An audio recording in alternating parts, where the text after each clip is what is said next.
नमस्कार, मैं मेघा सिंह आपके साथ। क्या ईरान को मिल रहा है पुतिन का पूरा साथ? कुछ जानकारों का मानना है कि ईरान के परमाणु प्रोग्राम को रूस का पूरा साथ मिल रहा है। रूस की तरफ से ईरान के परमाणु कार्यक्रम की भी पैरवी की जा रही है। पिछले एक महीने में रूस के वरिष्ठ अधिकारियों का लगातार ईरान का दौरा हो रहा है। फरवरी में भी आखिरी में रूस ने विदेशी मंत्री को भेजा था, वो ईरान गए थे। कुछ खबरों में ये दावा किया गया है कि ईरान एक एक्सपर्ट रूसी वैज्ञानिकों को पूरी तरह से मदद भी दे रहा है। ऐसे पॉइंटर्स भी है जो पिछले एक महीने में निकलकर सामने आए हैं, वो भी हम आपके सामने रख देते हैं। ईरान के परमाणु प्रोग्राम का दौरा करने गई यूएन की परमाणु टीम की एक रिपोर्ट में कहा गया था कि डील पर बात तो होगी, लेकिन परमाणु तैयारी ईरान करने के काफी करीब हो गया है। ईरान के कुछ नेताओं का भी ये दावा किया गया था कि हम किसी भी समय परमाणु बम बना सकते हैं। वहीं तीसरा पॉइंट ये भी सामने आया कि ईरान के परमाणु प्रोग्राम को रूस का पूरा साथ मिल रहा था। पुतिन भी इस मामले पर कुछ नहीं कह रहे थे, वहीं साथ ही यहां पर पुतिन ईरान का समर्थन करते हुए दिखाई दे रहे थे। वहीं चौथा पॉइंट ये भी सामने आया कि रूस की तरफ से ईरान के परमाणु कार्यक्रम की पैरवी की गई थी और अब ईरान पूरी तरह से तैयार है अपने परमाणु कार्यक्रम को लेकर। और हाल ही में ये दावा भी किया जा रहा है कि ईरान ने परमाणु परीक्षण कर लिया है। दरअसल कुछ समय पहले ही ईरान में अर्थक्वेक आया था और जिसकी वजह से पूरे इंटरनेशनल मीडिया में ये खबरें फैल गई थी कि ईरान ने परमाणु परीक्षण किया है। इसके बाद लगातार अमेरिका और इजराइल मीटिंग भी कर रहे थे, लेकिन अब समर्थन किसका होगा और किसके साथ होगा, ये एक बड़ा सवाल है। यहाँ पर रूस का क्या टेक होगा? क्या पुतिन यहाँ पर खुलकर सामने आएंगे और क्या चाइना भी पुतिन के साथ मिलकर ईरान का समर्थन करेगा? इन सभी मुद्दों पर हमारे साथ चर्चा करने के लिए जुड़ चुके हैं मयंक। तो चलिए मयंक से अब जानते हैं इस पूरे मामले पर विस्तार रूप से। मयंक, आपका स्वागत है।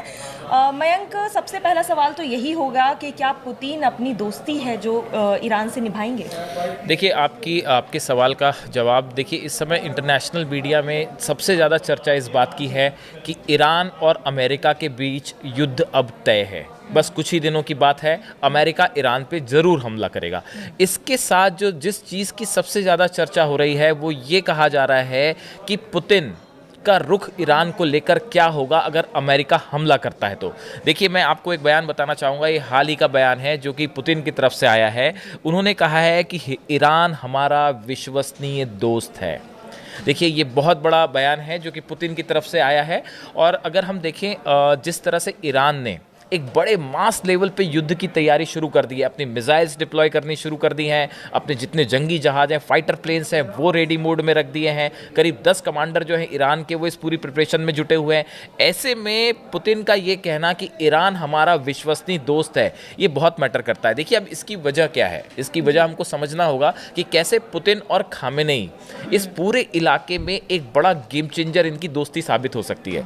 देखिए, जब रूस और रशिया और यूक्रेन का जब युद्ध पीक पे था, ट्रंप के आने के पहले की बात कर रहा हूं मैं, उस समय ईरान ने रूस की बहुत मदद की। देखिए, जो इनके ड्रोन्स हैं, ईरान के जो ड्रोन्स हैं बहुत आधुनिक माने जाते हैं और बड़े एक्यूरेट होते हैं। तो जो ड्रोन्स प्रोवाइड किए ईरान ने, ये उस समय रूस की मदद की जब अमेरिका खिलाफ था, पूरा यूरोप उनके खिलाफ खड़ा हुआ था और यूक्रेन के साथ जंग हो रही थी और ये सब देश जो है यूक्रेन को हथियार प्रोवाइड कर रहे थे।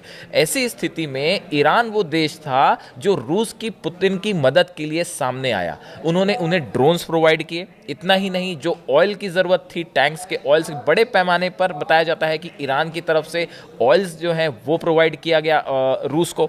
उसी तरह से आप देखें कि जब भी ज़रूरत इस तरह की पड़ी इंटरनेशनल स्टेज पे रूस को, तो हमेशा मदद के लिए ईरान साथ खड़ा रहा।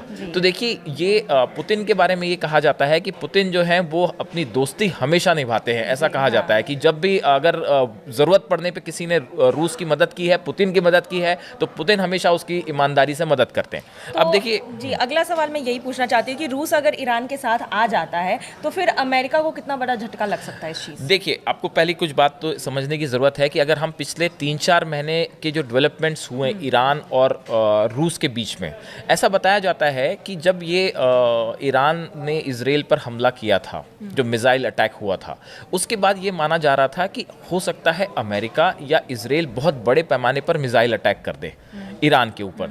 उस समय कुछ एक्सपर्ट्स का ये मानना है कि रूस की तरफ से S-400 डिफेंस सिस्टम जो है वो ईरान को दिया गया। ये बेहद आधुनिक डिफेंस सिस्टम है जिसमें अगर किसी भी तरह की मिसाइल्स ईरान के ऊपर अगर इजराइल फायर करता है या अमेरिका फायर करता है तो ये S-400 सिस्टम जो है उसको तबाह कर सकता है। तो ये एक बड़ा जो था रूस की तरफ से बड़ी मदद ऐसा बताया जाता है कि ईरान की गई। इतना ही नहीं, एक स्कंदर मिसाइल है, ये न्यूक्लियर वेपन कैरी करने में सक्षम मिसाइल है और ये भी कहा जाता है, कुछ एक्सपर्ट्स बताते हैं कि रूस ने ये मिसाइल भी ईरान को प्रोवाइड कर रखी है। देखिए, हम कहना ये चाहते हैं कि एक बड़े स्तर पे ईरान और पुतिन के बीच में हथियारों का आदान प्रदान हो रहा है और एक स्ट्रैटेजिक रूप से दोनों एक दूसरे के साथ खड़े हैं। अब देखिए, जब इस तरह की संभावनाएं बन रही थी बीच में कि अमेरिका जो है वो ईरान के न्यूक्लियर ठिकानों पर हमला कर सकता है, बार बार इस तरह के बयान आ रहे थे, या फिर ये माना जा रहा था कि नेतन्याहू जो है वो ईरान के न्यूक्लियर जो ठिकाने हैं उस पर किस तरह का हमला कर सकते हैं, नातांज परमाणु सेंटर पे हमला हो सकता है, इस तरह की बातें आ रही थी। उस समय रूस की तरफ से ये बयान आया, पुतिन की तरफ से ये बयान आया कि ईरान के किसी भी परमाणु सेंटर पर हमले करने की सोचना भी मत। ये एक डायरेक्ट मैसेज था जो ईरान के फेवर में रूस ने दिया था। उसी तरह से आप देखिए कि जब ईरान और इजराइल के बीच में वो मिसाइल्स एक दूसरे पे फायर हो रही थी, उस समय बताया जाता है कि नेतन्याहू ने पुतिन से कांटेक्ट करने की कोशिश की और पुतिन से वो फ़ोन पर बात करना चाहते थे, लेकिन पुतिन ने नेतन्याहू का फ़ोन एंटरटेन करने से ही मना कर दिया। और यहाँ तक कि रूस की तरफ से ये भी कहा गया था, जो नेतन्याहू मदद चाहते थे कि सैटेलाइट्स जो हैं रूस के, उसका इस्तेमाल करने की हमको मदद चाह रहे थे नेतन्याहू, तो वो रूस ने उसके लिए मना कर दिया। रूस का रशिया का स्टैंड बिल्कुल साफ है कि जब भी अगर ऐसी स्थिति बनती है कि इजराइल या ईरान का युद्ध होता है या अमेरिका, देखिए अभी पिछले कुछ समय से ट्रंप और इनकी दोस्ती की काफ़ी चर्चाएं हैं पुतिन की, बहुत कोशिशों के बाद भी, लेकिन देखिए अभी तक यूक्रेन के साथ युद्ध रुका नहीं है। कुछ एक्सपर्ट्स इस तरह से भी अंदाज लगा रहे थे कि अगर ट्रंप और पुतिन करीब आ जाते हैं तो क्या ईरान अलग पड़ जाएगा, अलग थलग पड़ जाएगा, क्या पुतिन जो है वो खामेनी का साथ छोड़ देंगे। लेकिन अभी जो डेवलपमेंट्स हैं, जो ग्राउंड लेवल पे जो चीज़ें समझ में आ रही हैं, उसको देख के निश्चित रूप से ये कहा जा सकता है कि अगर भविष्य में या अगले कुछ महीनों के अंदर अमेरिका और ईरान के युद्ध की स्थिति बनती है तो पुतिन पूरी तरह से ईरान के साथ खड़े दिखाई दे रहे हैं। जी, तो लेकिन अगर यहाँ पर अमेरिका युद्ध करने जाता है, क्योंकि अमेरिका की बात करें या फिर रशिया की बात करें, तो दोनों अपने फील्ड में, ये युद्ध के स्तर पे मैं बात कर रही हूँ, काफ़ी स्ट्रांग है, दोनों के पास काफ़ी एडवांस मिसाइल्स हैं, वेपन्स हैं। तो ऐसे में रशिया का यहाँ पर ईरान के साथ मिलना क्या अमेरिका के लिए एक वीक पॉइंट हो सकता है? हाँ, अभी देखिए ये जो है दो चीज़ें हैं। एक तरफ इसका ये सवाल अच्छा पूछा आपने, इसमें है ना दो चीजें हैं। एक तरफ तो ये चर्चा हो रही है कि ट्रंप सब जगह सीज फायर चाहते हैं, वो कहीं युद्ध नहीं चाहते, वो चाहते हैं कि यूक्रेन और रशिया का युद्ध भी रुक जाए, वो चाह रहे हैं कि इजराइल और जो है हमास के बीच में जो लड़ाई चल रही है ये भी खत्म हो जाए। लेकिन आप देखिए सीज फायर टूट गया, हमास के साथ सीज फायर टूट गया। अगर ट्रंप चाहते, अगर दबाव डालते तो शायद सीज फायर कंटिन्यू होता। हिजबुल्लाह के साथ जो सीज फायर है वो भी टूटता दिखाई दे रहा है। लेबनान के साथ जो है इजराइल ने लेबनान में भी अटैक किए हैं। हुती एक अपनी समस्या बना ही हुआ है। तो देखिए कुछ डेवलपमेंट्स ऐसे हो रहे हैं जो इस ओर इशारा कर रहे हैं कि भाई क्या अमेरिका बड़ा अटैक करना चाह रहा है, और ईरान इसके लिए पूरी तरह से तैयार है। ईरान ये चाहता है कि किसी भी तरह से अगर हमला हो तो जवाब दिया जाए। अगर इस स्थिति में अगर किसी तरह का अटैक होता है और उसमें फिर ये सवाल है कि अब रूस की क्या भूमिका होगी, पुतिन के क्या भूमिका होगी। देखिए पुतिन की भूमिका इस मिडिल ईस्ट में ये तय कर देगी कि जीत किसकी होगी और हार किसकी होगी।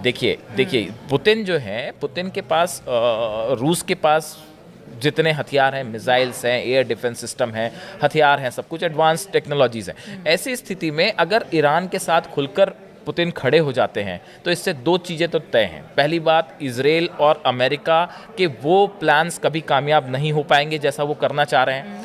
दूसरा, कभी ये स्थिति बनती है कि इजराइल और ईरान के बीच में युद्ध हो जाता है और पुतिन जैसा कह चुके हैं कि भाई इस स्थिति में हम खुलकर ईरान के साथ खड़े हैं। अगर ऐसा होता है तो ये नेतन्याहू और इजराइल के लिए एक बड़ा झटका साबित हो सकता है और ये इजराइल की तबाही का भी बड़ा कारण बन सकता है। अच्छा, एक सवाल और है कि ऐसा माना जा रहा है कि रसिया तब तक ही ईरान के साथ रहेगा जब तक ईरान अपने स्ट्रांग पॉइंट पे है, मतलब युद्ध जीतने के करीब है, या फिर माना जा रहा है कि उनकी पोजीशन स्ट्रांग है, या फिर बाद में उनका साथ हाँ, छोड़ ये दिया ठीक है। जाएगा? देखिए, ये सवाल सिर्फ इस ईरान तक सीमित नहीं है, ये पूरे मिडिल ईस्ट का सवाल है। ये लड़ाई जो है कोल्ड वॉर के समय से अमेरिका और रूस के बीच में, जो रशिया के बीच में, यूएसएसआर के बीच में शुरू हुई, रूस के बीच में शुरू हुई, वो आज भी इस पूरे इलाके में एक प्रकार की हेजेमनी, पूरा कंट्रोल किसका होगा, ये वर्चस्व की लड़ाई है, जिसमें अमेरिका एक तरफ है, नेटो कंट्रीज एक तरफ है और दूसरी तरफ रूस है और ये मुस्लिम अरब कंट्रीज है। तो यहाँ पे सिर्फ ईरान का सवाल नहीं है, इस पूरे इलाके में किसी भी एक देश का दबदबा ना हो, इसके लिए बहुत ज़रूरी है कि रशिया और ईरान जैसे देश जो हैं एक काउंटर करने के लिए एक मजबूत गठबंधन बनाए रखें। मयंक, आपका सबसे पहले तो बहुत बहुत शुक्रिया इस पूरे मामले पर हमसे बातचीत करने के लिए। और जिस तरह से अभी मिडिल ईस्ट में हलचल मची हुई है, हमारी नज़रें उन पर बनी हुई है कि किस तरह से मिडिल ईस्ट में क्या जंग के ऐलान होते हैं, या फिर अमेरिका का स्टैंड क्या रहता है, रशिया का इस सभी के बीच में क्या अपना स्टैंड अलग से आएगा, और अब देखना ये होगा कि मिडिल ईस्ट में क्या जंग नज़दीक है। तो इन सब पर हमारी नज़रें बनी हुई है और अब तक हम मिडिल ईस्ट और इन सब से जुड़ी खबरें पहुंचाते रहेंगे। आज के लिए बस इतना ही, धन्यवाद।